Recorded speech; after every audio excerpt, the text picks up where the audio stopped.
Hello, everybody. This is Empowering Democracy, and I'm your host, Joe Firestone. Topics for tonight are collapse of democracy, also NATO's endgame, then SCOTUS, and Monarchy, and finally,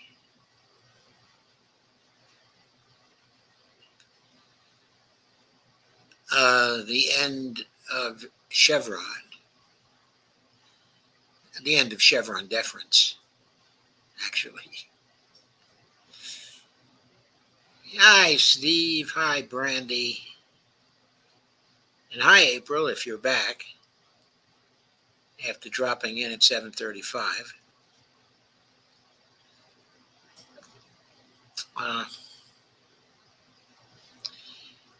I'm going to get right into it.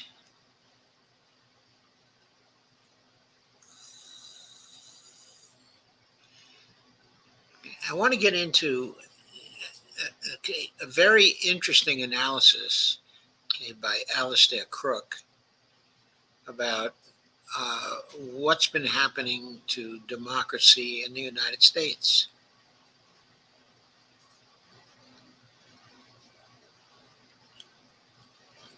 So I picked this up at uns.com.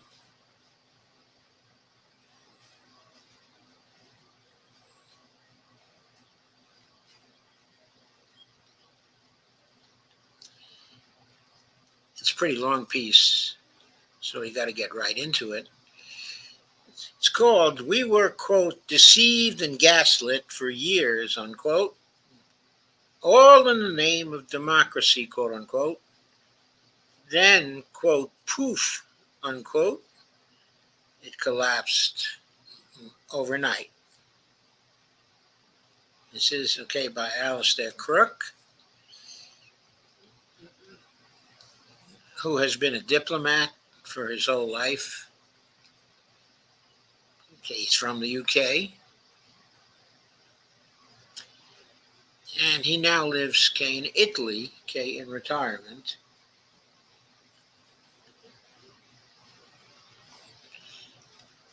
And he writes stories, and he's a guest on other people's live streams.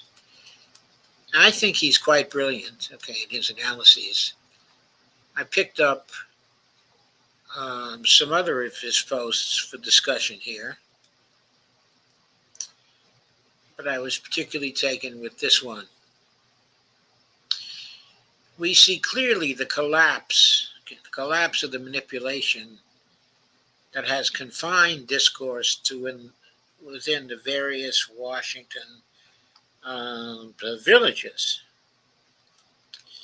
The editor-at-large for the Wall Street Journal, Jerry Baker, says, quote, "We've been gaslit and deceived, quote unquote, for years, quote, all in the name of democracy, unquote, unquote. That deceit, quote, collapsed, unquote, with the presidential debate on Thursday." Well, by the way, this piece was dated July 8th, 2024. Quote again, "Until the world saw the truth against the misinformation, quote unquote, the fiction of Mr. Biden's competence suggests the Democrats, evidently thought they could get away with promoting it. Yet, by perpetuating that fiction, they were also revealing their contempt for the voters and for democracy itself." I think just that quote is very well done. Baker continues, quote, "Biden succeeded because he made towing the party line his life's work. Like all politicians whose egos dwarf their talents, He ascended the greasy pole by slavishly following his party wherever it led. Finally, in the ultimate act of partisan servility, he became Barack Obama's vice president, the summit of achievement for those incapable yet loyal, the apex position for the consummate, quote, a yes man, unquote, unquote, quote again. But then, just as he was ready to drift into a comfortable and well-deserved obscurity, his party needed a front man. They sought a loyal and reliable figurehead, a flag of convenience under which they could sail the progressive vessel into the deepest reaches of American life on a mission to advance statism, climate extremism, and self-lacerating wokery. There was no more loyal and convenient vehicle than Joe, unquote. If so, then who actually has been, quote, pulling America's strings, unquote, these past years? And quote again, okay, this again from Baker. You, okay, the Democratic machine, don't get to deceive, dissemble, and gaslight us for years about how this man was both brilliantly competent at the job and a healing course for national unity, and now tell us when your deception is uncovered that it's, quote, bedtime for Bonzo, unquote. Thanks for your service, and let's move on, unquote, Baker warns. Quote, now it is going horribly wrong. Much of his party has no use for him anymore. In a remarkably cynical act of bait and switch, they're trying to swap him out for someone more useful to their cause. Part of me thinks they shouldn't be allowed to get away with it. I find myself in the odd position of wanting to root for poor, mumbling Joe. It's tempting to say to the Democratic machine frantically mobilizing against him, you don't get to do this. You don't get to deceive, dissemble, and gaslight us for years, unquote. Something significant has snapped within, quote, the system, unquote. It is always tempting to situate such events in, quote, the immediate time, unquote. But even Baker seems to allude to a longer cycle of gaslighting and deception, one that only now has suddenly burst into open view. Such events, though seemingly ephemeral and of the moment, can be portents to deeper structural contradictions moving. When Baker writes of Biden being the latest flag of convenience under which the ruling strata could sail the progressive vessel into the deepest reaches of American life, quote, on a mission to advance statism, climate extremism, and self-lacerating wokery, unquote, it seems probable that he is referring to the 1970s era of the Trilateral Commission and the Club of Rome. The 1970s and 1980s were the point at which the arc of traditional liberalism gave place to an avowedly illiberal mechanical, quote, control system, unquote, managerial technocracy that today fraudulently poses as a liberal democracy.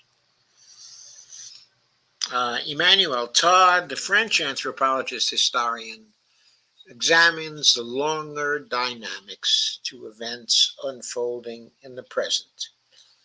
The prime agent of change leading to the decline of the West, la défaite de l'Occident, he argues, was the implosion of, quote, Anglo-Protestantism in the U.S. and England, with its entailed habits of work, individualism, and industry, a creed whose qualities were held then to reflect God's grace through material success, okay, the Protestant ethic, of course, and above all, to confirm a membership of the divine elect, quote unquote. Whereas traditional liberalism had its mores, okay, the decline of traditional values triggered the slide um, uh, towards managerial technocracy and to nihilism. Religion lingers on in the West, though in a zombie state. Todd avers such societies, he argues, flounder absent some guiding medical sphere that provides people with non-material sustenance. However, the incoming doctrine that only a wealthy financial elite, tech experts, leaders of multinational corporations, and banks possess the required foresight and technological understanding to manipulate a complex and increasingly controlled system change politics completely. The mores were gone, and so was empathy. Many experienced the disconnect and the disregard of cold technocracy. So when a senior Wall Street Journal editor tells us that the, quote, deception and gaslighting, unquote, collapsed with the CNN Biden-Trump debate, we should surely pay attention. He is saying the scales finally fell from people's eyes. I'm not sure I agree with that. I think the scales have fallen from quite a lot of people's eyes way before that particular debate, but who knows, Crooke could be right. It could be that this was a watershed event where the scales have fallen from most people's eyes, but that remains to be seen. What was being gaslighted was the fiction of democracy, and also that of America declaring itself in its own scripture to be the trailblazer and pathfinder of humanity. That is to say, America is the exceptional nation, the singular, the pure of heart, the baptizer and redeemer of all peoples despised and downtrodden, the, quote, last best hope of earth, unquote. What's that a quote from? The last best hope of earth. Okay, sounds like Robert Heinlein. The reality was very different. Of course, states can, quote, live a lie, unquote, for a long period. The underlying problem, the point Todd makes so compellingly, okay, this is Emmanuel Todd again, the French author, is that you can be successful in deceiving and manipulating public perceptions, but only up to a point. It seems to me Abraham Lincoln once said, you can fool some of the people some of the time, and all of the people some of the time, but you can't fool all of the people all of the time. It seems to me that's a similar point. The reality was, it simply was not working. The same is true of, quote, Europe, unquote. The EU's aspiration to become a global geopolitical actor, too, was contingent on gaslighting the public that France, Italy, and Germany et al. Would continue to be real national entities, even as the EU scoped up all national decision-making prerogatives by deceit. The mutiny at the recent European elections reflected this discontent. Of course, Biden's condition has been long known. So who then has been running affairs, making critical daily decisions about war, peace, the composition of the judiciary, and the boundaries of state authorities?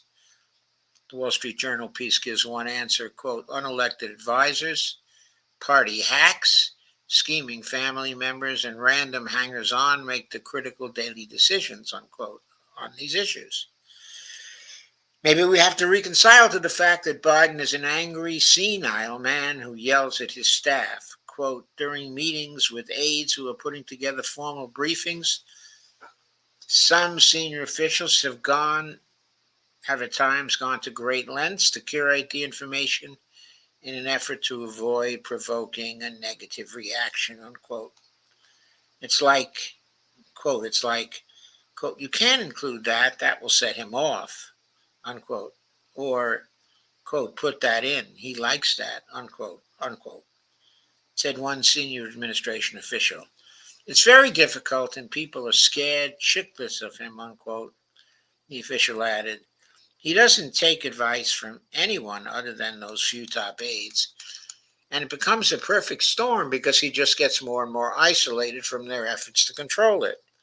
Seymour Hersh, the well-known investigative journalist, reports, quote, Biden's drift into blankness has been ongoing for months, as he and his foreign policy aides have been urging a ceasefire that will not happen in Gaza, while continuing to supply the weapons that make a ceasefire less likely.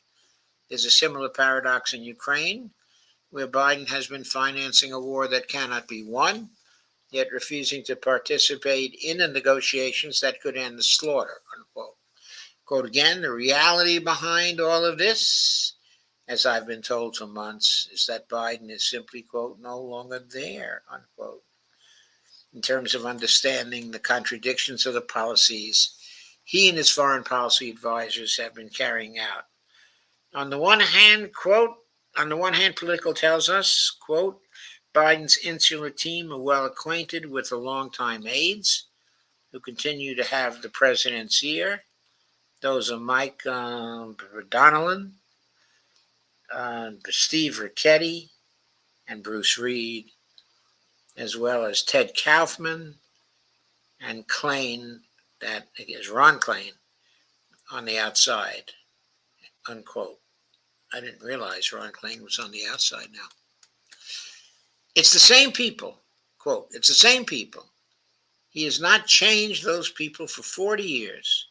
The number of people who have access to the president has gotten smaller and smaller and smaller. They've been digging deeper into the bunker for months now, unquote, and the strategist said, quote, the more you get into the bunker, the less you listen to anyone. In Todd's words, then, decisions are made by a small, quote, Washington village, unquote. Of course, Jake Sullivan and Blinken sit at the center of what is called the interagency view. That's interagencies, quote unquote. This, where policy mostly is discussed. It is not coherent with its locus in the National Security Committee, but rather is spread through a matrix of interlocking clusters that includes the military-industrial complex, congressional leaders, big donors, Wall Street, the Treasury, the CIA, the FBI, a few cosmopolitan oligarchs, and the princelings of the security intelligence world. These princes, quote unquote, pretend to have a foreign policy view and fight like cats to protect their fiefdom's autonomy. Sometimes they channel their take via the NSC, but if they can, they will, quote, stovepipe, unquote, it directly to one or another key actor with the ear of one or other, quote, Washington, quote, village, unquote. But nonetheless, at bottom, the 1992 Wolfowitz Doctrine, which underscored American supremacy at all costs in a post-Soviet world, together with quote, stamping out rivals wherever they may emerge, still today remains the, quote, current doctrine, unquote, framing the, quote, interagency, unquote, baseline. Dysfunction at the heart of a seemingly functioning organization may persist for years without any real public awareness or appreciation of the descent into dysfunctionality. But then suddenly, when a crisis hits or a presidential debate misfires, quote, poof, unquote, and we see clearly the collapse of the manipulation that has confined discourse to within the various Washington villages. In this light, Some of the structural contradictions that Todd noted as contributory factors to Western decline become unexpectedly illuminated, quote unquote, by events. Baker highlighted one: the key Faustian bargain, the pretense of a liberal democracy operating in tandem with the classic sort of liberal economy versus the reality of an illiberal oligarchic leadership sitting atop a hyper financialized corporate economy that has both sucked the life from the classic organic economy and created toxic inequalities too. The second agent of the Western decline is Todd's observation that the implosion of the Soviet Union rendered the U.S. so cock-a-hoop that I guess that's an English expression, cock-a-hoop. Uh, Maybe you would say cock of the walk.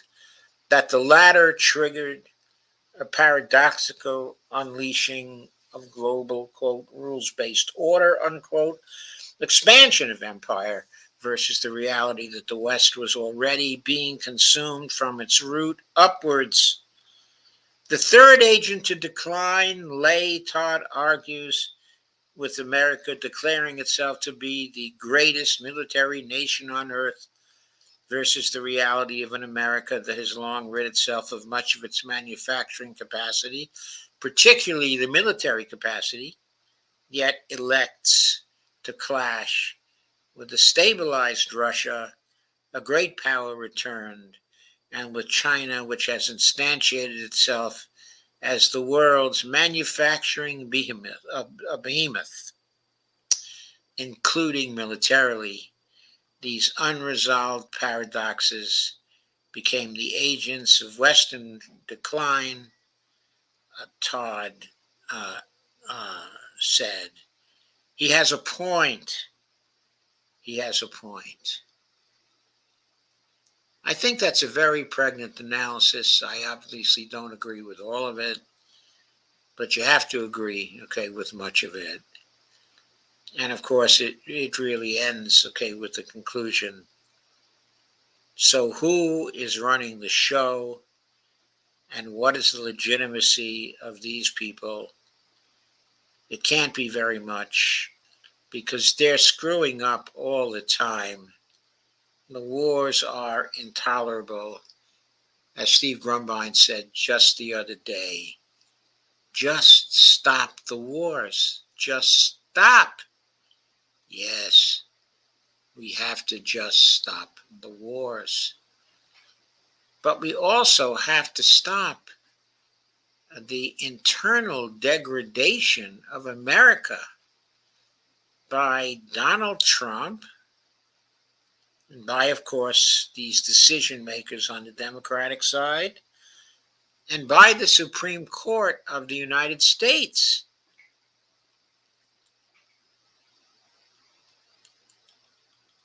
These forces are degrading our democracy by the day, and we have to overcome them. We must overcome them. Oh, by the way, my Facebook was taken down yesterday, but now it's up again. I didn't hear why it was up again, but it's now up again. I have no idea why, but I am grateful. I don't know how many views I got on Facebook yesterday. Doesn't look like a lot offhand. Let me just check that out. No, it was only 15 views. And that was probably because they initially took it down. That's probably why. But anyway, it's up again. And of course, I am grateful for that. But let me refresh this page and see if my post here today is operative or has been taken down. No, seems to be there. So I will share it and hope, okay, that attendance is increased. But I don't get any later messages from Facebook saying they've taken it down for this or that reason. Maybe they'll say they've taken it down because they don't care for Alastair Crooke. I'll take a few comments now before I go on to the next piece.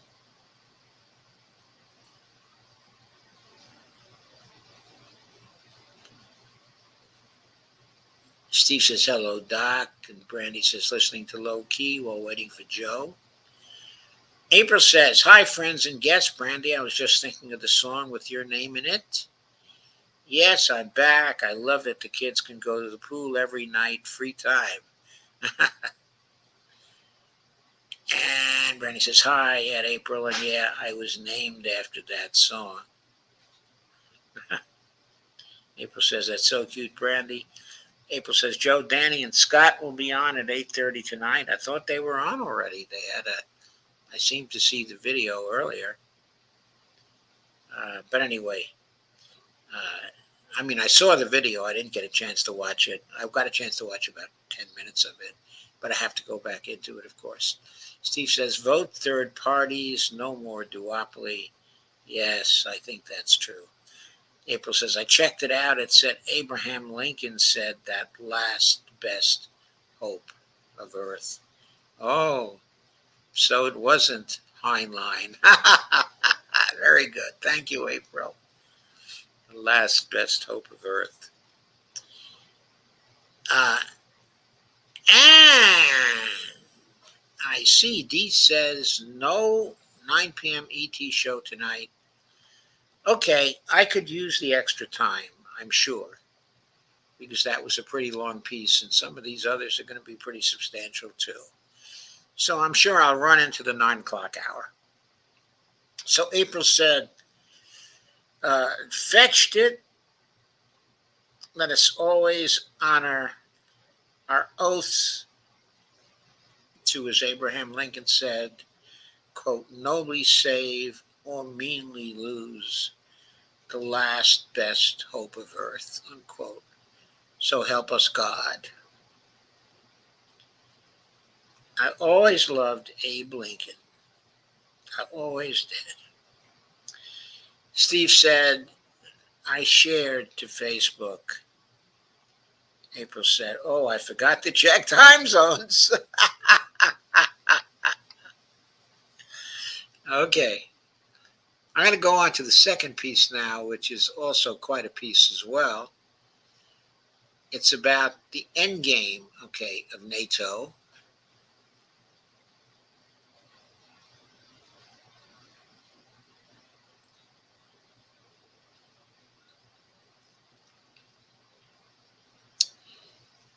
It's about the end game of NATO. It was from Common Dreams.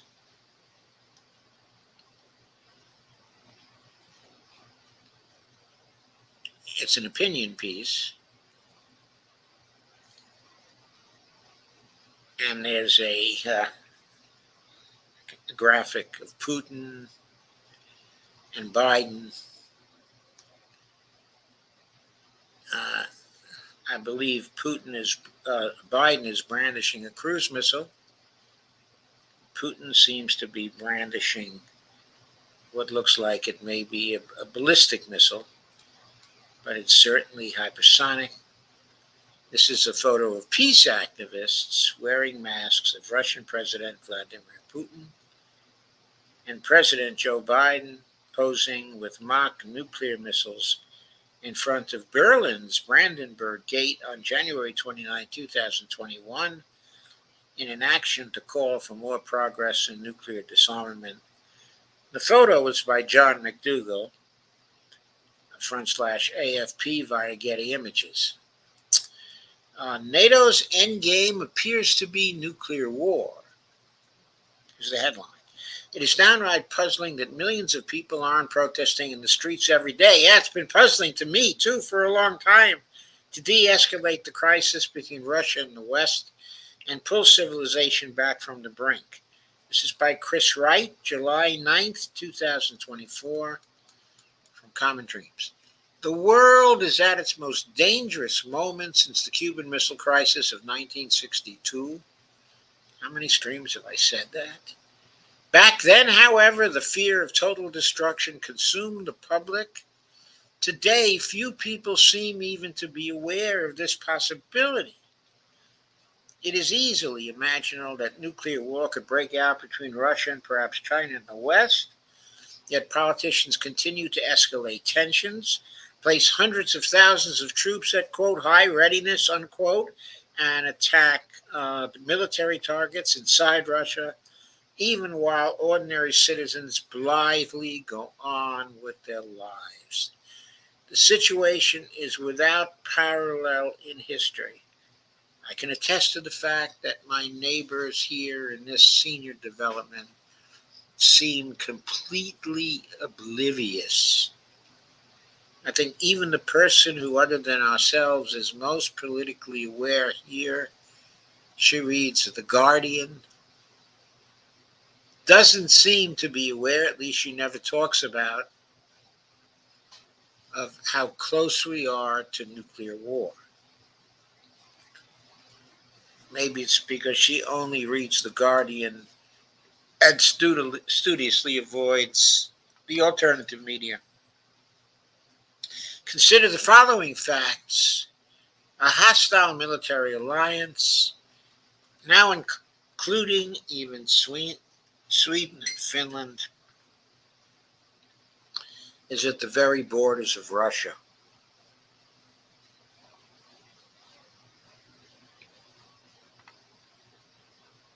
How are Russian leaders,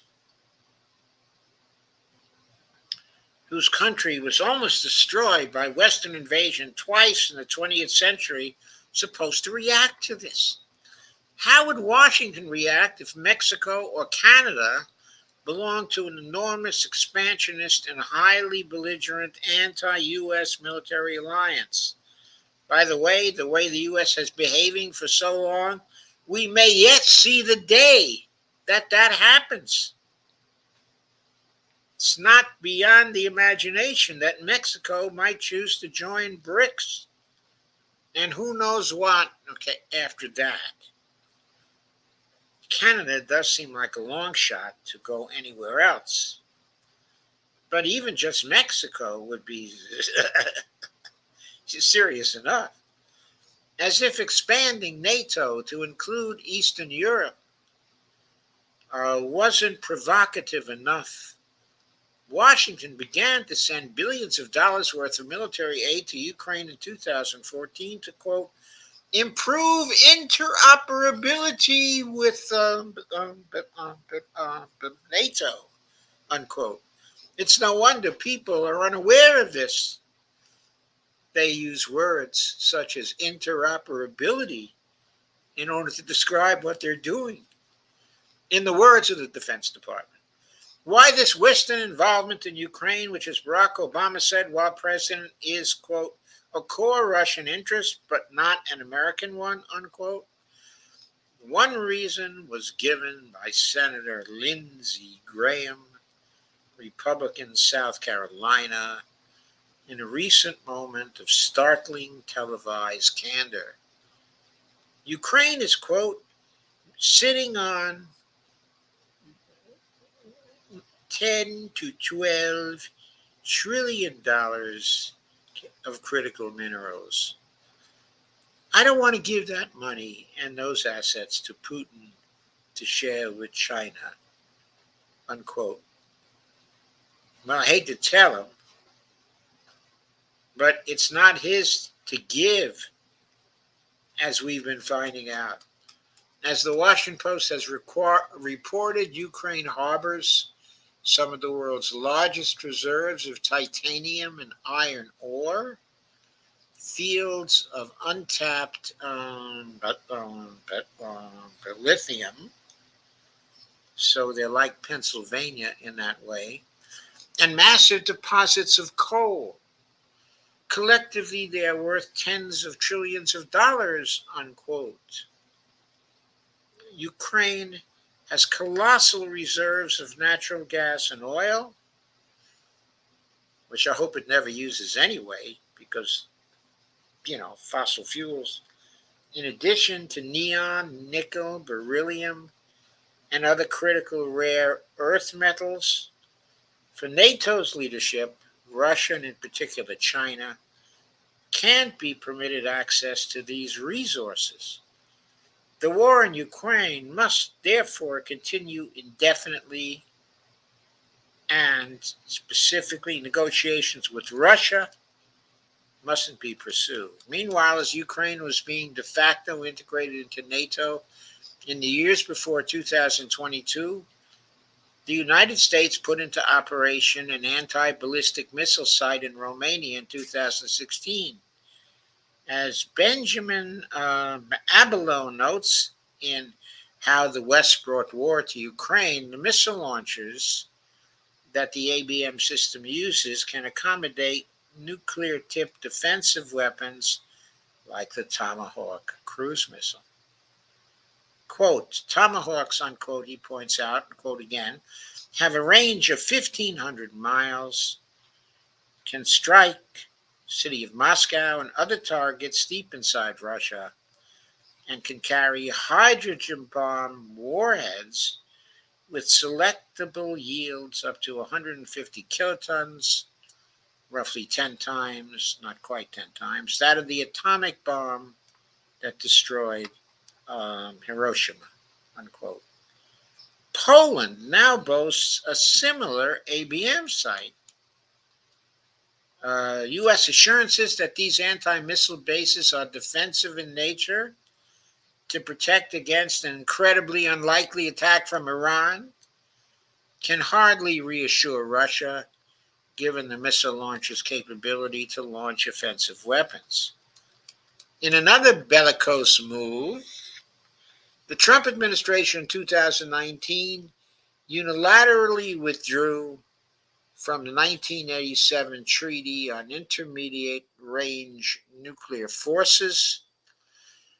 Russia responded by proposing that the U.S. declare a moratorium on the deployment of short and intermediate range nuclear missiles in Europe, saying it wouldn't deploy such missiles as long as NATO members didn't. Washington, that is Trump, dismissed these proposals, which upset some European leaders. Quote, has the absence of dialogue with Russia, unquote, French President Emmanuel Macron said, quote, made the European continent any safer? I don't think so, unquote. Well, Macron said one good thing in recent years.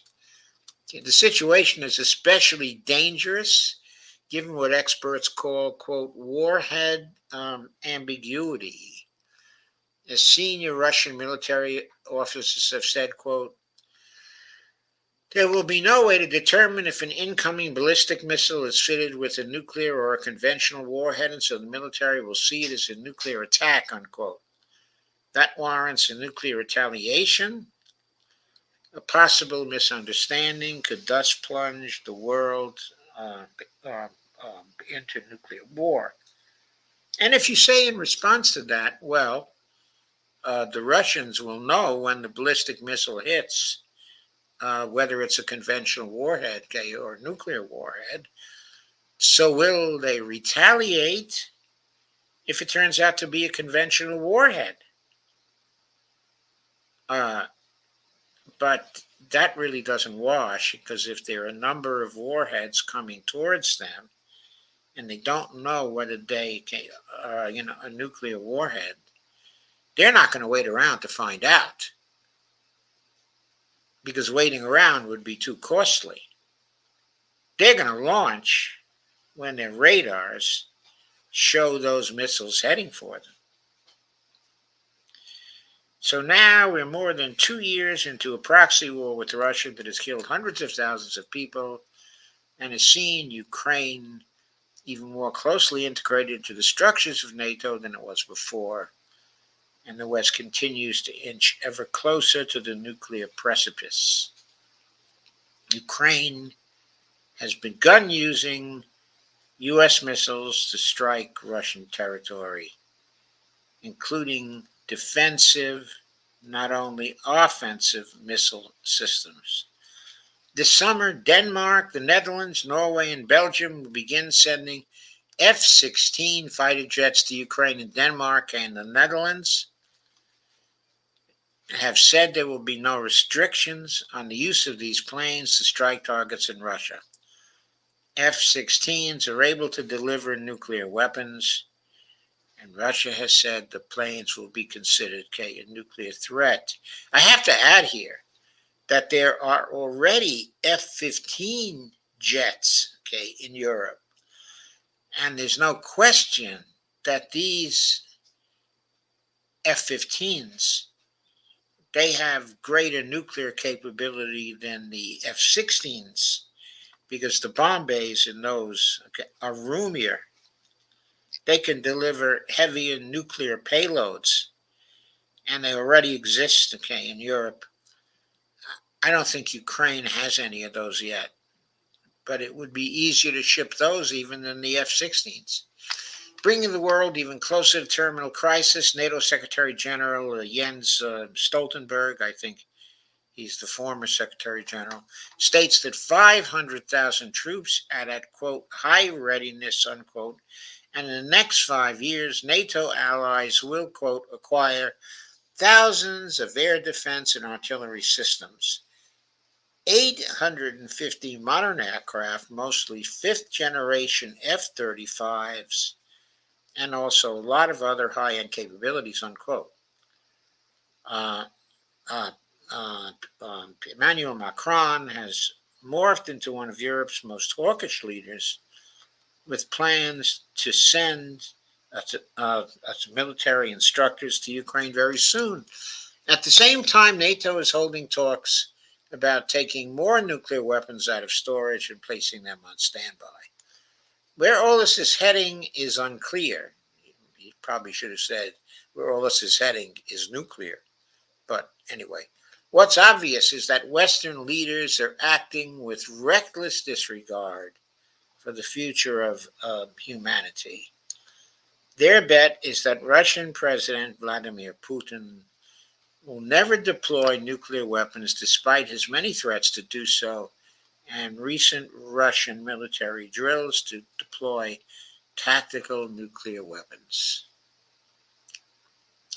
Given that Russian use of nuclear warheads might well precipitate a nuclear response by the West, the fate of humanity hangs on the restraint and rationality of one man, Putin, a figure who is constantly portrayed by Western media and politicians as an irrational, bloodthirsty monster. So the human species is supposed to place its hope for survival in someone we're told is a madman who leads a state that feels besieged by the most powerful military coalition in history, apparently committed to its demise. Maybe the madmen aren't in the Russian government, but rather in NATO governments, suggests Chris Wright. It is downright puzzling that millions of people aren't protesting in the streets every day to de-escalate the crisis and pull civilization back from the brink. Evidently, the mass media have successfully fulfilled their function of manufacturing consent. But unless the Western public wakes up, the current crisis might not end as benignly as did the one in 1962. Now, this piece argues, in fact, both of the pieces we've done tonight so far argue convincingly for the defeat of Joe Biden and for the election, of a president who will move us back from the brink. That president is evidently not Donald Trump, not by any means. His policies would be too risky, in Israel, and probably in Ukraine too. He says he wants to make peace there. Okay, but at the same time, he's the one who backed off the last treaty with the Russians that we had. And of course, he is so erratic that he cannot be trusted, for sure.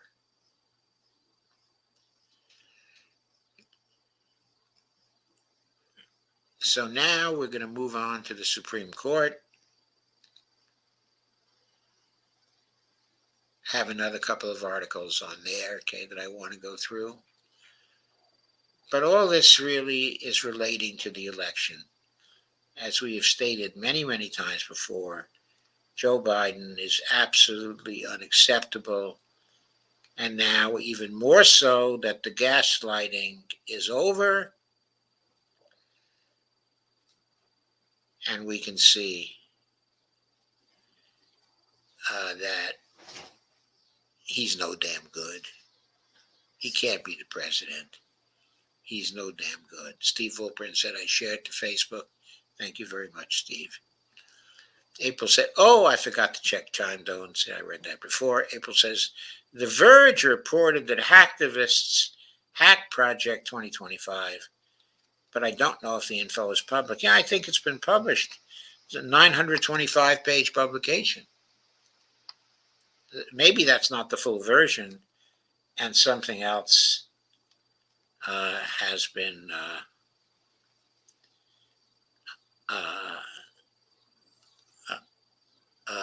has come out due to the hack. Anyway, Brandy says, did you guys see Jamie Harrison starting a Twitter battle with Dr. Stein? She is definitely getting under their skin. I'm glad she's getting under their skin, but I hope she's getting more votes. We need her to get, a lot more votes. But by the way, did you see the beautiful graphic that Fran tweeted, the other day? That made Jill Stein look really terrific. Really terrific. It exhibited her at her best. April says, oh, snap. How many miles are you away from Russia?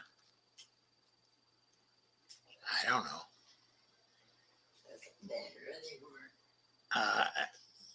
It depends on which part of Russia you mean.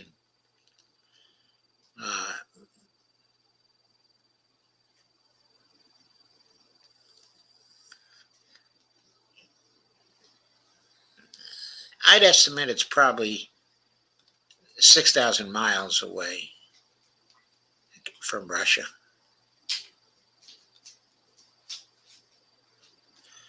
Of course, Alaska,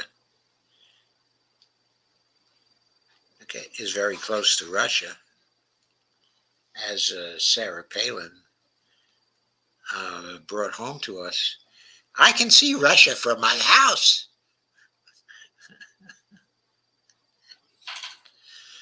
Those Russian missiles, the Russian missiles, not the IRBMs, but the ICBMs, have been able to reach us for a very, very, very long time, April. Brandy, was that in Twitter? I still can't get in there. Got hacked before. Steve says, April, up in Alaska, it's only about 90 miles. Yeah. Yeah.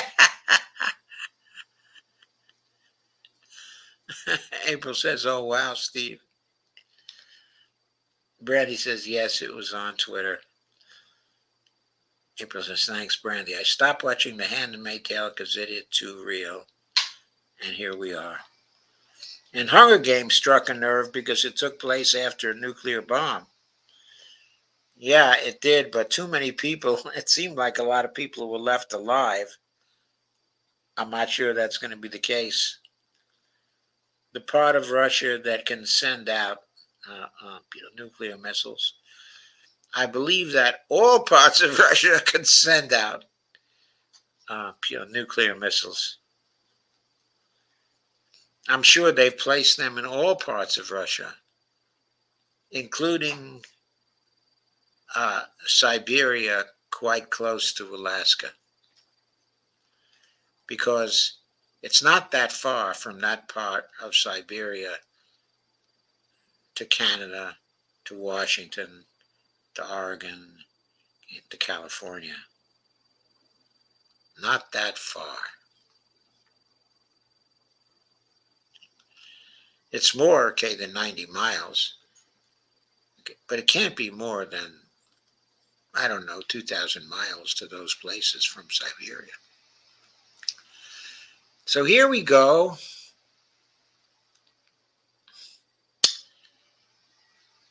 Okay, the next thing I want to take up is a Marjorie Cohn piece from Truth Out.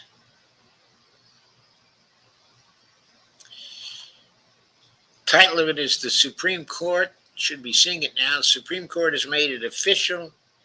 U.S. presidents are now monarchs. The Supreme Court's, quote, Trump versus United States, unquote, ruling gives Donald Trump, quote, legal, unquote, cover for past and future law breaking, by Marjorie Cohn. Truth Out, July 4th, 2024. Marjorie Cohn, of course, is one of the best writers on the Supreme Court, along with Dahlia Lithwick, and, of course, some of the judges that have been writing about the Supreme Court.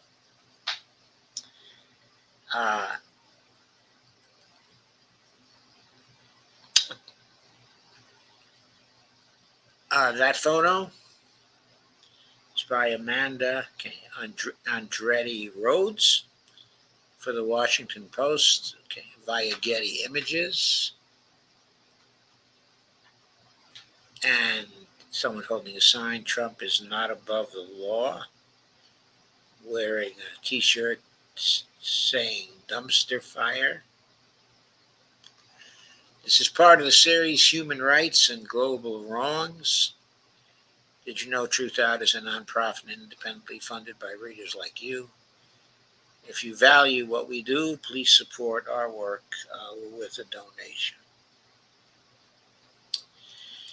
Today, Americans celebrate Independence Day, commemorating the Declaration of Independence when the colonists threw off the yoke of King George III. When they crafted it, the framers of the Constitution established three co-equal branches of government to check and balance each other. But the Supreme Court's shocking decision in Trump versus the United States takes us back to the bad old days of the monarchy. The reactionary supermajority, and they are certainly well described by that term, reactionary, held that presidents have absolute immunity from criminal prosecution for core official acts and presumptive immunity for all other official acts. Donald Trump is charged in federal court with conspiracy to defraud the United States, conspiracy to construct an official proceeding, obstruction of an official proceeding, and conspiracy against the right to vote for his acts to overturn the results of the 2020 presidential election. Why is he not charged with advocating the overthrow of the government? Why isn't he charged with something out of the Smith Act, for God's sake? Chief Justice John Roberts, writing for the six right-wingers, assured us that, quote, the president is not above the law, unquote. But he then proceeded to carve out a zone of immunity even broader than the one Trump's legal team had sought. Henceforth, the president will have absolute immunity from prosecution for official acts done in the course of carrying out his constitutional powers or implementing a federal statute. Quote, we thus conclude, Roberts wrote, quote again, that the president is absolutely immune from criminal prosecution for conduct within his exclusive sphere of constitutional authority, unquote. That includes commanding the armed forces, granting pardons, appointing ambassadors and members of the Supreme Court, overseeing international diplomacy and intelligence gathering, terrorism, trade, and immigration. So he's immune from criminal prosecution, of course, for accepting bribes, involving pardons, but also for accepting bribes and appointing ambassadors and accepting bribes in nominating members of the Supreme Court. Trump could call for bribes from the billionaires when he's considering, if he gets elected, when he's considering the next appointments to the Supreme Court. He could call for bribes from the billionaires, selling the nomination to the billionaire that pays the most money to see to it that his choice is nominated. That example was never mentioned by the Supreme Court, but if a president were to do that, it wouldn't be a crime. Or at least he couldn't be prosecuted for that crime. That includes commanding the armed forces, granting pardons, appointing ambassadors, members of the Supreme Court, overseeing international diplomacy and intelligence gathering, terrorism, trade, and immigration. Yeah, the president could even sell green cards, and he couldn't be prosecuted for it. He could sell green cards at $10,000 apiece. There are so many people looking for green cards. He could multiply his billions by selling green cards many times over. A president has presumptive immunity for acts committed, quote, in, quote, the outer perimeter of his official responsibility, unquote. The burden is on the prosecutor to rebut that presumption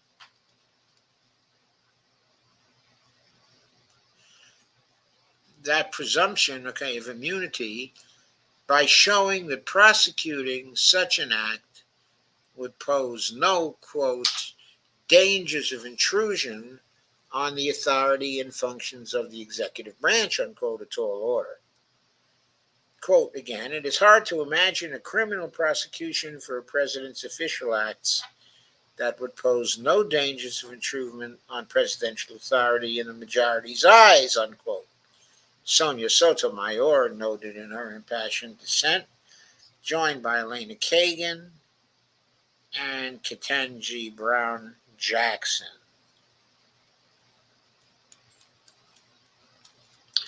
Roberts wrote that convictions between Trump and high-ranking conversations between Trump and high-ranking Department of Justice officials, DOJ officials, in which he pressured them to declare the election was corrupt, are absolutely immune. That means Trump could not be prosecuted even if he ordered DOJ officials to indict all congressional Democrats. So what are you waiting for, Biden? What are you waiting for? Indict all congressional Republicans. Trump's conversations in which he bullied then Vice President Mike Pence to stop the count or suspend the certification of the electors and urged state officials to send slates of false electors, and Trump's tweets in his January 6th speech on the ellipse, quote, present more difficult questions, unquote, Roberts wrote. The court sent the case back down to U.S. District Judge Tanya Chutkan to, quote, carefully analyze, unquote, whether allegations in the indictment against Trump for trying to overturn the election results involved official conduct for which he would be immune from prosecution. That inquiry, quote, may depend on the content and context of each, unquote. Roberts added, there is no immunity for official acts. Quote, there may, however, be contexts in which the president, notwithstanding the prominence of his position, speaks in an unofficial capacity, perhaps as a candidate for office or party leader. Roberts noted it will depend on content, form, and context. Quote, but there is not always a clear line between the president's personal and official affairs, unquote, Roberts wrote. Distinguishing the president's official actions from his unofficial actions can be difficult, unquote. But Roberts made that even more difficult by saying that, quote, in defining official from unofficial conduct, courts may not inquire into the president's motives, unquote. Moreover, in a prosecution for unofficial acts, evidence of official acts will be excluded, or evidence from official acts will be excluded.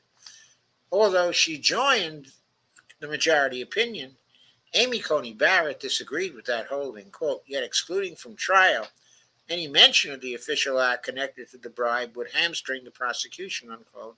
In a bribery case, she wrote in her separate concurrence, to make sense of charges alleging a quid pro quo, the jury must be allowed to hear about both the quid and the quo, even if the quo standing alone could not be a basis for the president's criminal liability, unquote. Quote, the president is now a king above the law, unquote. Quote, in every use of official power, the president is now a king above the law, unquote, Sotomayor wrote. Quote again, the court effectively creates a law-free zone around the president, upsetting the status quo that has existed since the founding, unquote. The immunity the court created now, quote, lies about like a loaded weapon, unquote, for any president to use for their own political gain or financial interests.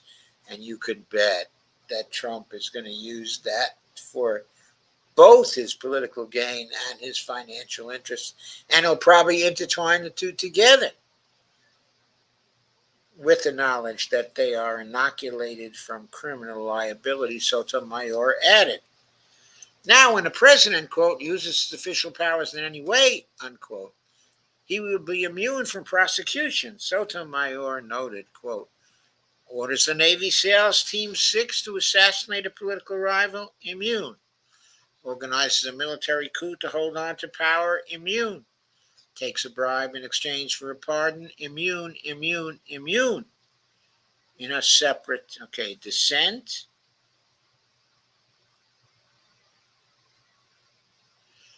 Jackson likewise sounded the alarm that U.S. presidents would be kings under the court ruling.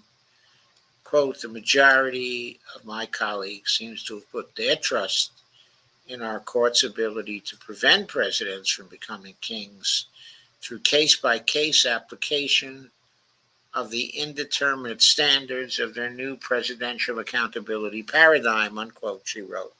Now, quote again, I fear that they are wrong, unquote. The court has declared for the first time that, quote again, the most powerful official in the United States can become a law unto himself, unquote. Quote, again, from this day forward, unquote, Jackson wrote, quote, again, presidents of tomorrow will be free to exercise the commander-in-chief powers, the foreign affairs powers, and all the vast law enforcement powers enshrined in Article 2, however they please, including in ways that Congress has deemed criminal and that have potentially grave consequences for the rights and liberties of Americans. Former President Richard Nixon famously claimed that, quote, when the president does it, that means it is not illegal, unquote. But after the Supreme Court ruling that he could not assert executive privilege to undermine a criminal investigation, Nixon resigned rather than face criminal charges for his role in the Watergate break-in. John Dean, who was Nixon's White House counsel, told HuffPost, quote, presumptively the president has the power to assassinate a rival, unquote. after the court's ruling in Trump versus the United States. Last December, Trump vowed that if elected, he would be a dictator on day one, unquote, and promised, quote, retribution, unquote, against his political rivals. Now he will presumably be immunized for those despotic pursuits. Not if we can help it, though. Trump, quote, plans to immediately test the boundaries of presidential and governing power, knowing the restraints of Congress and the courts are dramatically looser than during his first term, his advisor said to Axios. Trump gets, quote, legal, unquote, cover for past and future lawbreaking. In essence, the court has provided Donald Trump with, quote, legal, unquote, cover for his lawbreaking in his effort to hold on to power after the 2020 presidential election and license to blatantly break the law if he receives a second term. Although the DOJ will continue to pursue its prosecutions of Trump, the court's delay in issuing this ruling has made it virtually impossible for Trump to go to trial on his 3 remaining criminal indictments before the November election. If and when he is elected, Trump could order his Justice Department to dismiss the 2 federal cases pending against him. After the court handed him nearly unfettered power, Trump posted on Truth Social, quote, big win for our Constitution and democracy, proud to be an American, unquote. Joe Biden slammed the ruling, saying, quote, no one is above the law, not even the President of the United States, unquote. Now, however, quote, there are virtually no limits on what a president can do, unquote. He added, Biden said, quote, I know I will respect the limits of presidential power as I have for the 3.5 years, but any president, including Donald Trump, will now be free to ignore the law, unquote. Biden apparently forgot that when he was sued in U.S. District Court for complicity in genocide and failure to prevent the genocide in Gaza, his legal team argued that there were no constraints on the president's foreign policy decisions. In essence, he claimed that he was free to violate the laws prohibiting genocide because he is the president.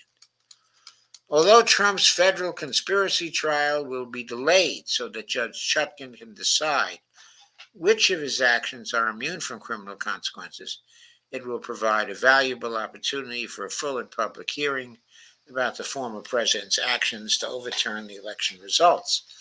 Chutkan will scrutinize Trump's use of lies regarding election fraud to convince state officials to alter the results, his plot to create false slates of electors, his campaign to pressure Pence to violate his constitutional duty to refuse to certify the election results, and his efforts to exploit the chaos and violence he unleashed at the Capitol on January 6th. So, by the way, what if Joe Biden orders his vice president, Kamala Harris, to refuse to certify the election results in the case where Trump has won?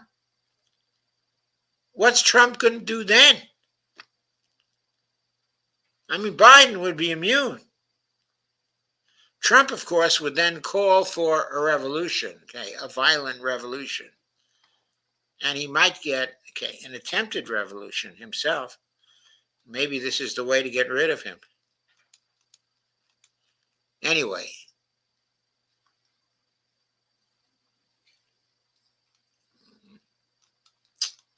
stay tuned, says Marjorie Cohen in conclusion of this piece.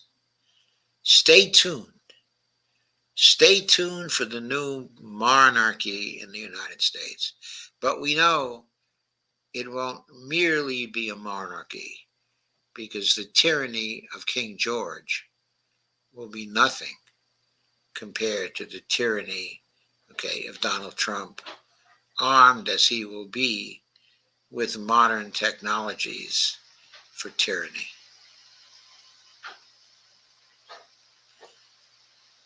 And going on to the second case, April says, oh shit, Joe, 90 miles is how many missile max in minutes? I don't know. You may have said it backwards, but I know what you meant.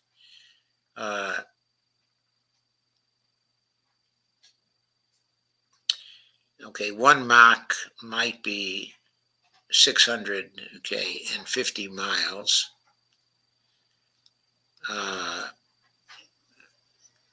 If these missiles are going at, let's say, 6 Machs,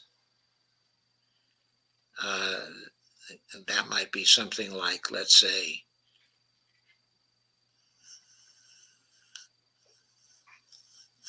they're going at 4,000 miles a minute.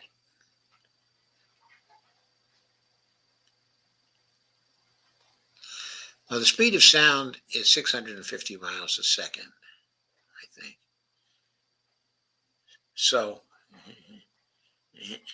it's a small fraction of a missile Mach, to say the least. It's at 650 miles a second. Oh, sorry, 650 miles an hour is what it is. So Mach 6 is roughly 4,000 miles per hour.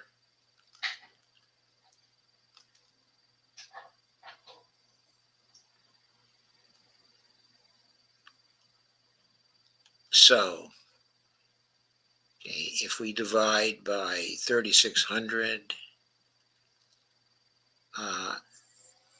90 miles seems to be 1.5 seconds. Well, maybe it's 1.5 minutes. I probably got that wrong. It's probably more like 1.5 minutes.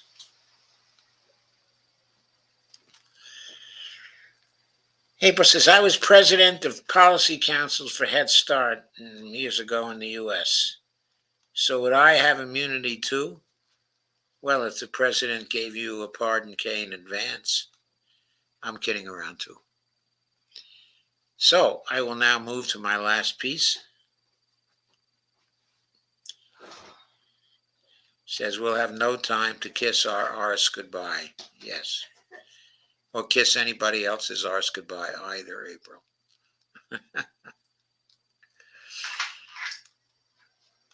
So our last piece tonight is a piece from Tom Hartman. It's about demolishing Chevron deference. Okay, that was another very, very poor decision the Supreme Court came out with this time around. Demolishing Chevron deference. Republicans push for a billionaire-run banana republic. The billionaires and polluters who bribe SCOTUS politicians just legalized poisoning our children, and grandchildren. Now, we know SCOTUS Republicans were bribed. Why can't our Justice Department simply indict them now and try them and remove them from office? I know they can't be impeached because the Republicans are there and the Republicans will not allow impeachment. But they could be tried and they could be jailed. And then they could not sit on the Supreme Court. They couldn't be present.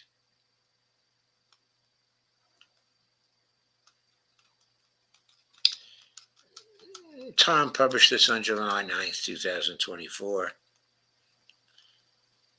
And they're the billionaires, the puppeteers controlling everything in our society. In 1904, O. Henry coined the phrase banana republic, quote unquote. I didn't know O. Henry did that. To describe a country where the government supports big business for the exclusive benefit of the morbidly rich. A government of, by, and for what that generation called the fat cats, quote unquote, or the robber barons, quote unquote. Well, we all know the robber barons are back, don't we? The banana republication of America just kicked into high gear. And curiously, there's been a virtual mainstream media blackout about it. Of course, because the mainstream media is owned by the billionaires. Here's how it's happening. When Steve Bannon was in the Trump White House, he declared one of their goals was to, quote, deconstruct the administrative state, unquote. That same type of language also appears in Project 2025. Now, fewer than 2 weeks ago, the 6 Republicans on the Supreme Court began that process by kneecapping the ability of regulatory agencies to protect the American people from out-of-control polluters, rip-off banks and insurance companies, big pharma, and hundreds of other industries and massive corporations that put profits above humans. Now, if I were the President of the United States, what I would say in response to this decision is the Supreme Court has made their decision. Now let them enforce it and go right on running the agencies in exactly the way they've been run, whatever the Supreme Court has to say. The president could dress it up, of course, by saying that this was done by a corrupt Supreme Court. He could dress it up also by saying that this was wrongly decided, that he's a constitutional officer too, and that his oath to the Constitution gives him the obligation to protect it against all enemies, domestic and foreign. And clearly these 6 justices of the Supreme Court, are enemies of America. He could say that. But he could simply say his interpretation of the Constitution is different. It allows Chevron deference, and especially in light of the Supreme Court's recent decision, which immunizes the president or creates a presumption of immunity anyway for any official act. The president is issuing an official executive order that everybody in the executive branch is to ignore the decision just made by the Supreme Court and to go on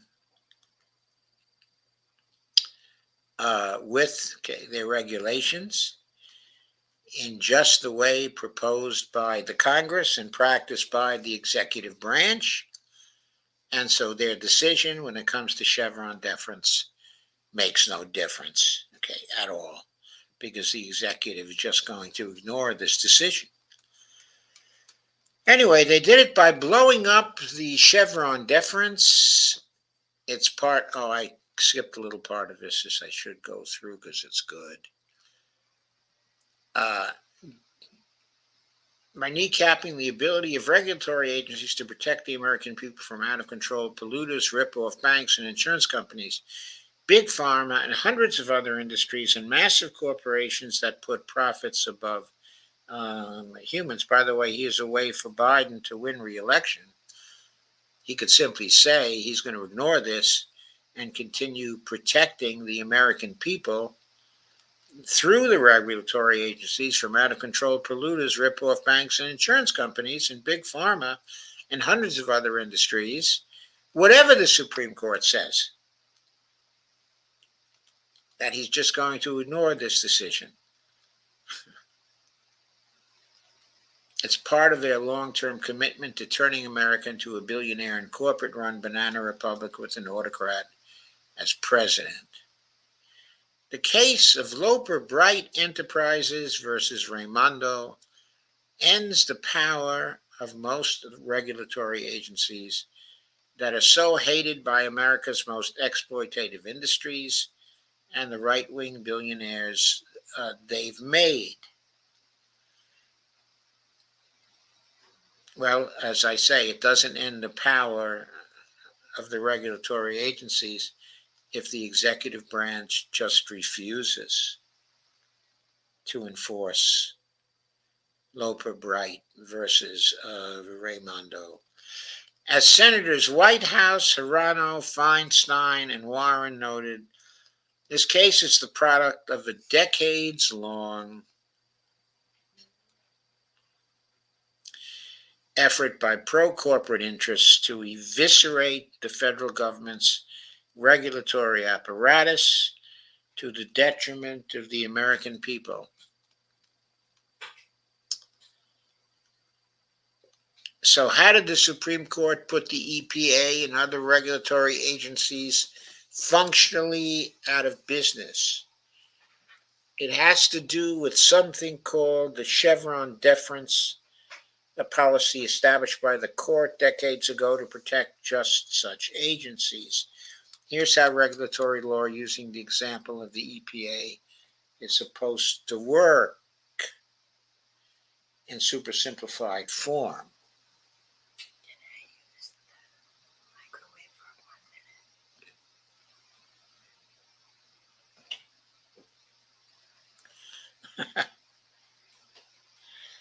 One, Congress passes a law that says, for example, that the Environmental Protection Agency should limit the damage that pollutants in the environment cause to the planet.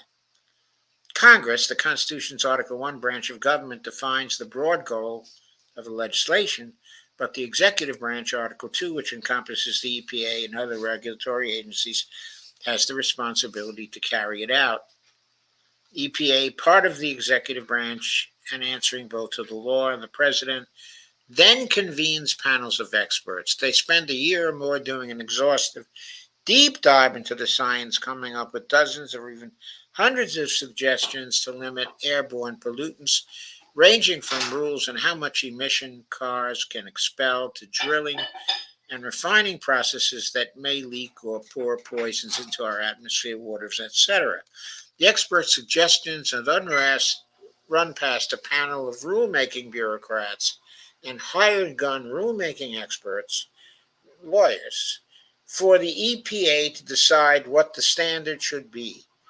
They take into consideration the current abilities of industries and the costs versus the benefits of various rules, among other things. For after they've come up with those tentative regulations, they submit them for public review and hearings. When that process is done and the consensus is achieved, they make them into official EPA rules, publish them, enforce them, and the deadly emissions begin to drop. This is how it worked, for example, with regard to CO2 until June of last year, a process that simply comports with common sense, as the Supreme Court ruled in 1884 when they established the Chevron deference to legitimize and defend our regulatory agencies. Functionally, this process dates back to 1887, when Congress established America's first regulatory agency, the Interstate Commerce Commission, to prevent railroads from ripping off shippers and passengers. It was nailed into law and doctrine with the Chevron deference articulated by the Supreme Court in 1984, reflecting a century and a half of the will of Congress and presidents of both parties who signed the regulatory agencies into existence. It says that once a regulatory agency does its due diligence and determines reasonable rules for a substance of behavior, they then have the legal authority to regulate, and the court should, quote, defer, unquote, to the agency. Thus, the, quote, deference, unquote, in the doctrine that emerged from the ruling when Chevron tried to negate an EPA ruling in 1984. Excuse me a second.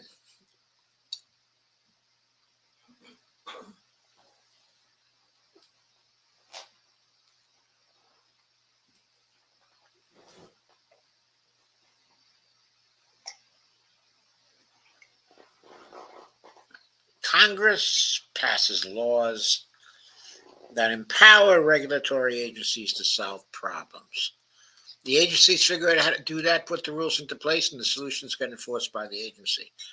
And when someone sues to overturn the rules, if the courts determine they were arrived after a reasonable process without corruption, these rules stand.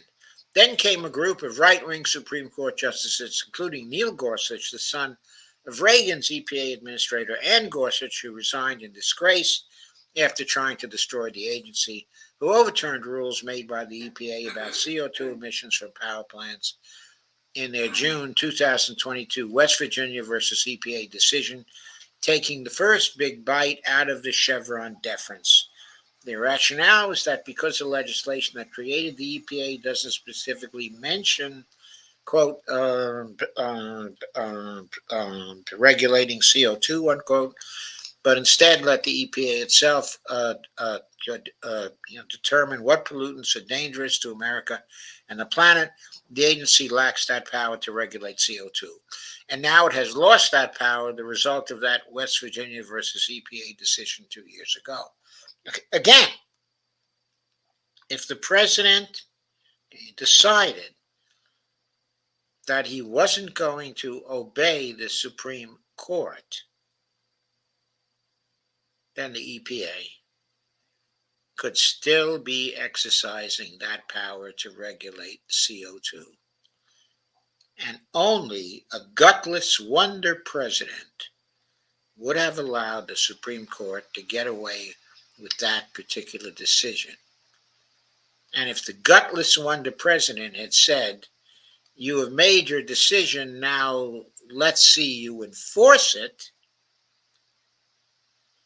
then we wouldn't have had this other Chevron decision, because the Supreme Court would have been stopped in its tracks. And when the president actually did that, he could have made a big fuss. He could have given a national speech. He could have condemned the Supreme Court, condemned them up and down. He could have talked about the arbitrariness of this Supreme Court and their stupidity and their destructiveness, with respect to America. He could have cast himself as the champion of the people in protecting the environment, and he would be in a much better position now to be reelected to the presidency of the United States. All he had to do was that. But he didn't have the guts to get any glory. The coal, oil, and natural gas industries have been popping champagne corks for 2 years now, as CO2 levels continue to increase along with the temperature of our planet and the violence of our weather.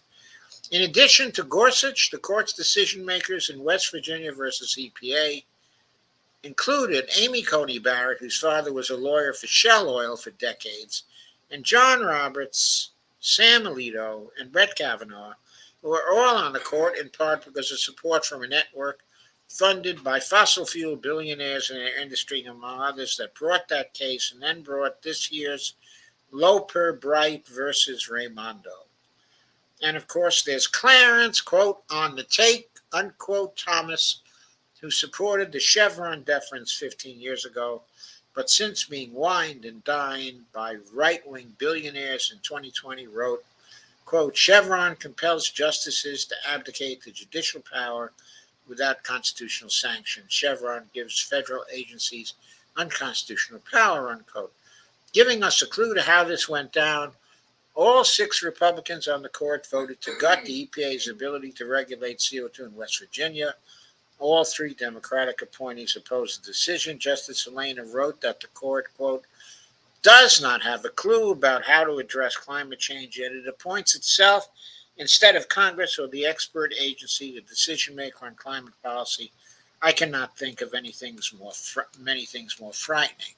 Their ruling was essentially that all of that research, oh, by the way, we covered that decision at the time, if you recall, and Chevron deference back in our streams then. I did 2 streams on that. Their ruling was essentially that all of that research into the specifics of anticipated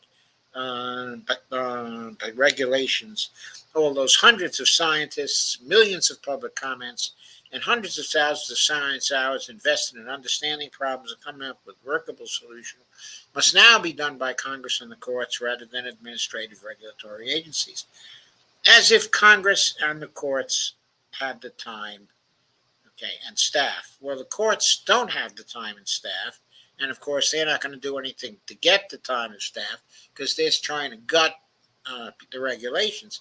But Congress could simply shift over all the staff from the executive branch to Congress. They could start, an agency to write the regulatory rules. And they could hire all the federal people currently working for the executives for that agency. It can be done by Congress. As if Congress and the courts had the time and staff. Of course, the Supreme Court wouldn't like that. But what could it do about it? If Congress passed a law, as they passed, by the way, the Federal Reserve law, the Federal Reserve is basically an executive agency. Its function is an executive function, but Congress established it as an independent agency, which is really accountable only to the Congress. It could do the same thing with the regulatory agencies and recreate, the administrative state. Of course, then the administrative state would not be accountable to the president, but would be accountable to Congress as the Federal Reserve is. Congress is not much good, at accountability. Maybe the president is not so good at accountability either, but that's a discussion for another day. As if they were stocked with scientific experts, a much larger budget, and have millions of hours a year for hearings. Well, of course, as I said, Congress could establish an agency to do that. As if Republicans in the pockets of fossil fuel billionaires wouldn't block any congressional action, or those billionaires wouldn't lavish more gifts on Thomas, Roberts, Alito, Gorsuch, Barrett, and Kavanaugh, even if it did. Republicans on the Supreme Court succeeded in dancing to the tune of the billionaires' fossil fuel network in the West Virginia versus EPA case, but it was narrowly focused on CO2. In the Loper-Raimondo case, however, the court explicitly expanded that victory by blowing the entire Chevron deference out of the water, thus ending or severely limiting most protective government regulations in America and opening the door to court challenges to every decision by every regulatory agency established since the last decades of the 19th century. They're saying essentially that the EPA and any other regulatory agency can't do all the steps listed above. Instead, a detailed and time-consuming analysis of a problem, developing specific solutions, and writing specific rules has to be done, they say, by Congress or the courts themselves. A Congress where arcane rules and gerrymandering have given Republicans the ability to block pretty much any legislation their billionaire patrons pay them to block, and courts filled with lawyers who never set foot in the science classroom. So now, starting just hours after the Loper-Bright ruling, those industries and companies that have chafed under rules and regulations protecting us are on the march. They're hoping to rule the new banana republic the GOP envisions for us. So far in the past 2 weeks, federal courts have stripped over 4 million Texas workers and soon to be all Americans of the Department of Labor rules requiring overtime payments.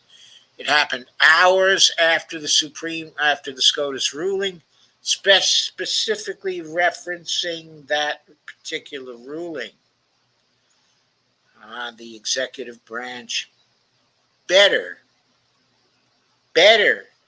ignore that ruling and enforce the law anyway. Because if they don't, there's going to be no overtime for Americans. No overtime work for all Americans. They're going to wonder why. And they're going to think it's the president's fault. But if the president stands up on his or her hind legs and says, no, we're not implementing this decision of the Supreme Court. It's unconstitutional. We know it's unconstitutional. In our view, it's unconstitutional, and we are not obeying it. Not at all. We're going to enforce the law as previously constructed, and anybody who refuses to make overtime payments will be arrested and thrown into federal prison for violating Department of Labor rules. In Kansas, on July 2nd, a federal judge ruled that Title IX gender identity, quote-unquote, non-discrimination protections promulgated by Department of Education no longer apply to queer students, with the judge specifically citing and quoting Loper Bright. The Supreme Court recently held that this court need not, and under the APA, may not defer to an agency interpretation of the law simply because the statute is ambiguous. Loper Bright Enterprises versus Raimondo. This court must exercise independent judgment in deciding whether an agency has acted within its statutory authority as the APA requires.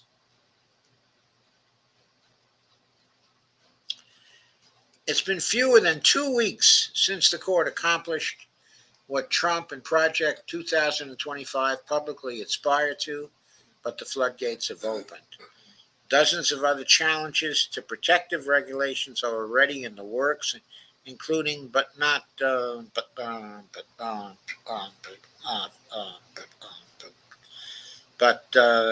limited to regulation by the Food and Drug Administration, the FDA, healthcare and product reimbursement, white-collar enforcement and investigations, intellectual property, Federal Trade Commission, antitrust enforcement, international trade and national security regulation, public company disclosures, environmental regulation, government contracting, business transactions, and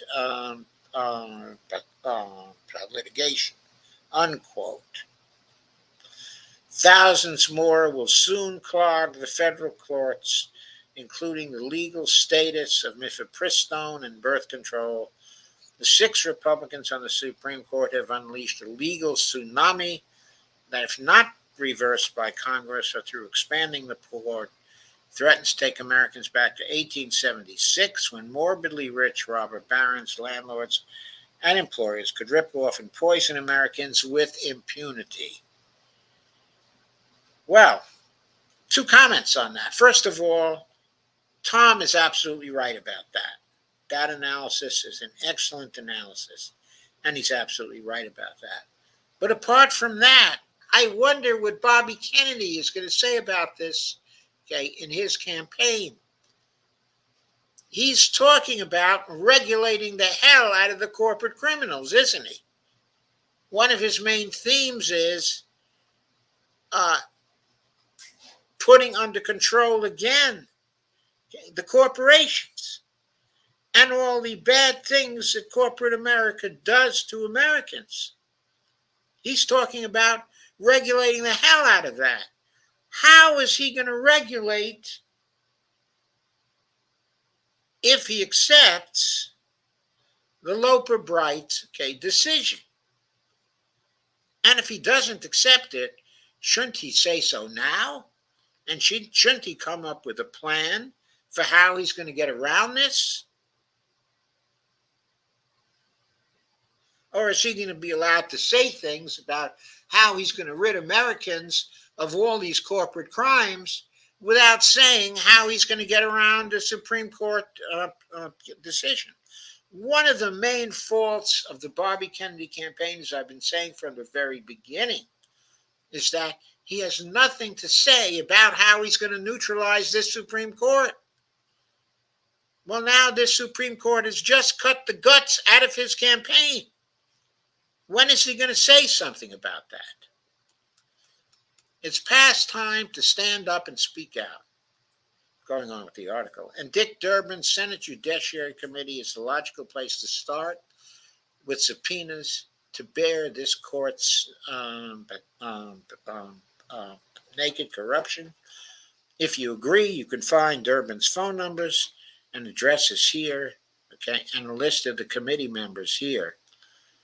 I say to hell with Durbin's Senate Judiciary Committee. The logical place to start is the Department of Justice itself. Let's see Merrick Garland do a little work. Let's see him get in there and begin to prosecute these 6 corrupt Supreme Court justices who have been taking bribes. And by the way, there was another decision by the Supreme Court recently. I forget which one it is. I have to look it up. But that decision said that if money is given to a decision maker before a decision maker does something, then that's a bribe, and is illegal. But the stupid Supreme Court has also said, that if a decision maker does something and then gets a massive contribution from people that have benefited by that thing, then that's a gratuity, and that's not illegal. So bribery by gratuity has been legalized by the Supreme Court. Get these justices out of there so they cannot legalize any more nonsense. And of course, Tom says we must vote a straight Democratic ticket this November. I don't agree with Tom there. I think what we have to vote is a straight non-Republican ticket. If there are Democrats, who are running, who want to neutralize the Supreme Court and all the horrible decisions it's made since 2010,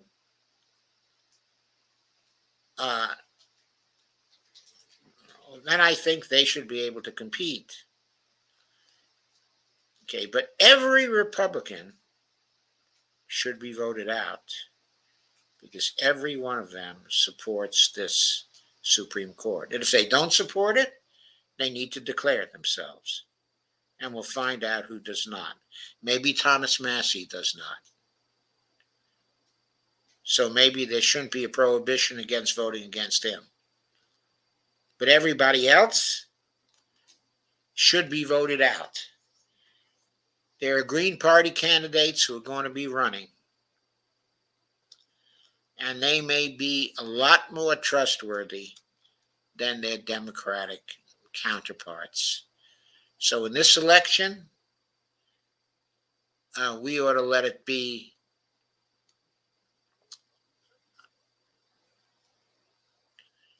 should be an election which is between the Democrats running, the Green Party people running, and the Socialists running.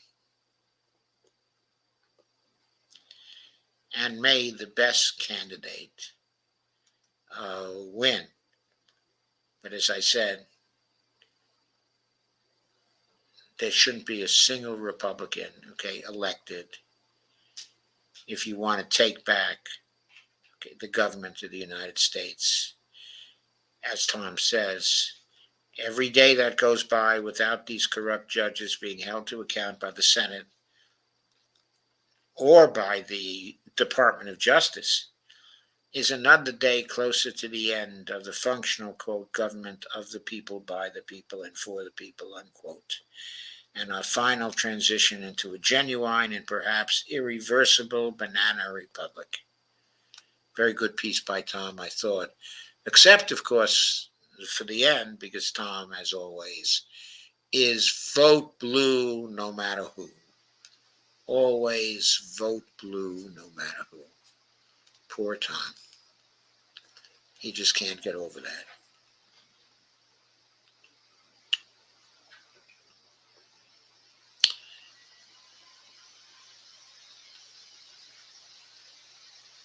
And so,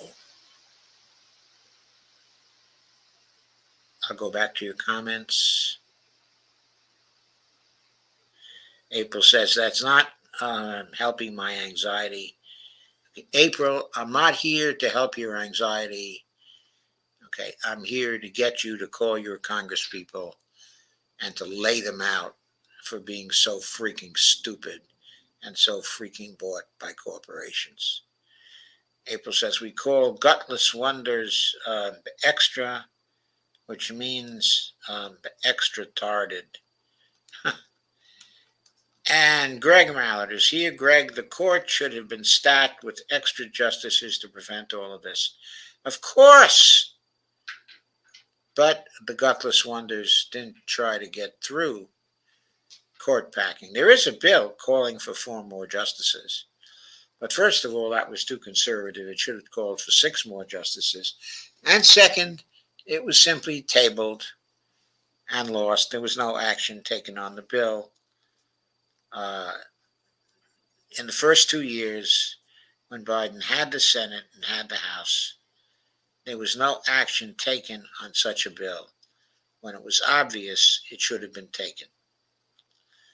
April says, no one is really saying shit about right-wing SCOTUS's mutiny.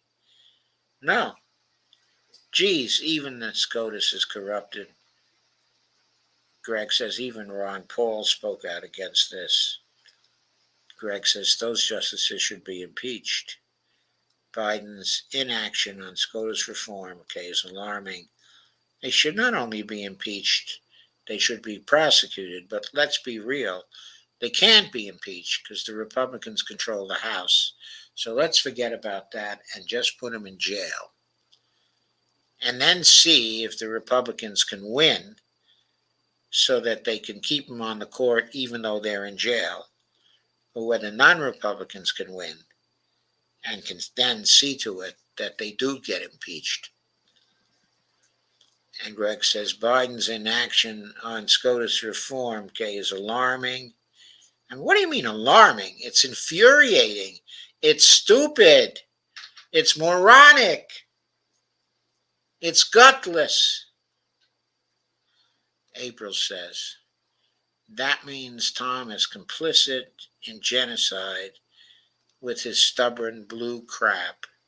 Yeah, with his vote blue no matter who. Yeah, he's complicit in genocide. He is.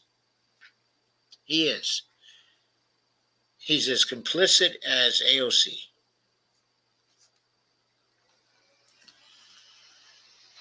Maybe more complicit than AOC.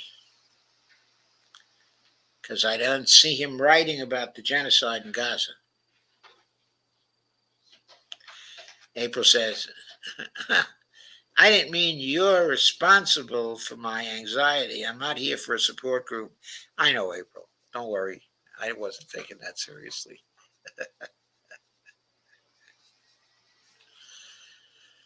Okay. So there'll be more tomorrow.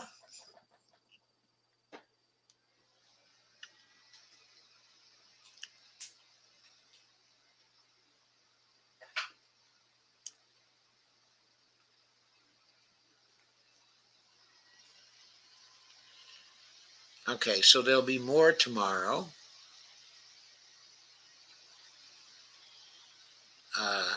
And let me see what there will be.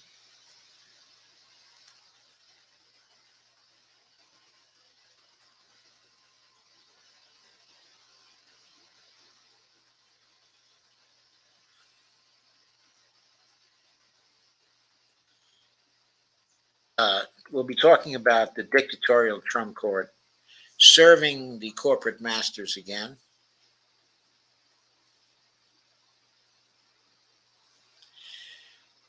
There's also a record produced by Citizens for Ethics, .org, actually. Citizens, what is it? What does CREW stand for? Citizens for Responsible Ethics in Washington or something like that. It's called CREW, and you're familiar with it. And anyway, they have a report of all of the criminal misconducts of Donald Trump. All of them. It's really, well, it would be funny if it wasn't so serious.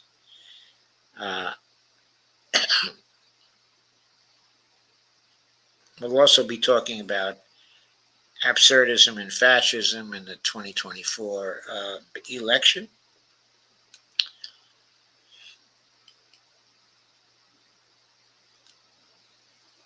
And there'll also be something new happening, which I may take up as well tomorrow. So it should be a very, very good show tomorrow. Of course, as I think through this Supreme Court um, um, thing,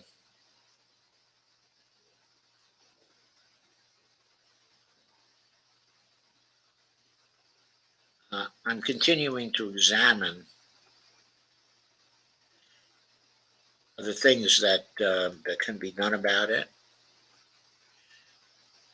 And I'm going to systematize my thinking soon. Okay, and I'm going to have a show that outlines things that can be taken, actions that can be taken in the form of steps to counter what the Supreme Court, has done. And I will probably do that on Friday. One more night of thinking things through. And then on Friday, I'm going to try to systematize things. So I hope to see you Thursday. And I hope to see you also on Friday. I'll also continue to cover whatever is new in the international sphere.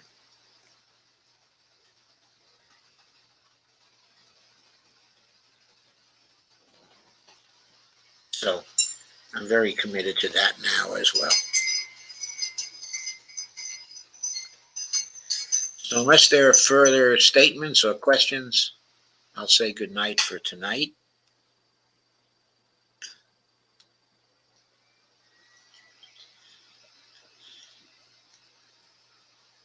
Steve Wilford said maybe the justices and Hunter and Trump can all share a cell. Wouldn't that be wonderful? April says, I meant the ability for the missiles to get here so fast. I know. April said, good deep dive show, Joe, coming up for air now. Hashtag dump the corruption. April says, sounds like you're cataloging counter-fascism. Well, for the moment, I'm cataloging the steps to counter the open fascism of the Republicans and Trump. I don't have a series of steps to counter the inverted totalitarianism of the Democrats and Joe Biden. For that, I rely on the dump the corruption idea and creating a dump the corruption campaign, that really works. But maybe the stepping stone to that would be this campaign I'm suggesting now to get rid of all the Republican congressmen because they're supporting the Supreme Court fascists. Because really, they are enabling fascism.